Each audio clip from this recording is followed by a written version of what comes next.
ওই ঢাকার শহরে আগুনের ভেতরে কান্নার আওয়াজ তুমি দেখার পরেও কেন একটু চিন্তা করো না? মা বাবা কোনোদিন তো স্বপ্নেও ভাবে নাই আমার ষষ্ঠ শ্রেণীর সন্তানটা মরে যাবে, আমার চতুর্থ শ্রেণীর সন্তান দুনিয়া থেকে চলে যাবে। ওই সন্তানগুলো কখনো ভাবে নাই বাবা রেখায় বাপ্পু দোয়া করিও আমি লেখাপড়া করে ডাক্তার হব, ইঞ্জিনিয়ার হব।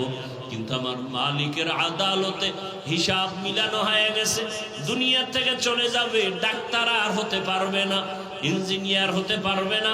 মা বাবা চোখের পানি ধরে রাখতে পারে না। আমার কত স্বপ্ন সন্তানটাকে দিয়া, একটা মা বাবা নিজে না খাইয়া সন্তানের পেছনে সময় ব্যয় করে, নিজের ঘুমের চিন্তা করে না, খানার চিন্তা করে না। ও সন্তানেরা, ওই মা বাবার স্বপ্ন বাস্তবায়ন যদি করতে চাও, মা বাবার দোয়া ছাড়া কোনোদিন সামনে আগানো সম্ভব না।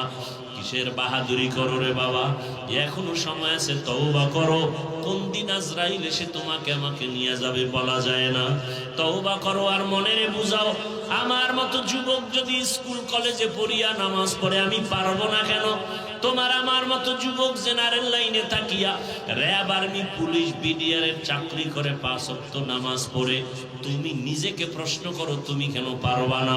তোমার মতো কত জেনারেল লাইনের সন্তান রাস্তায় গাড়ি চালায়, এক বেলার নামাজও ছাড়ে না, বলো বাবা তুমি কেন পারবা না? তোমার মতো যুবক নদীর মধ্যে মাছ ধরে নামাজ পড়ে তুমি পারবা না কেন?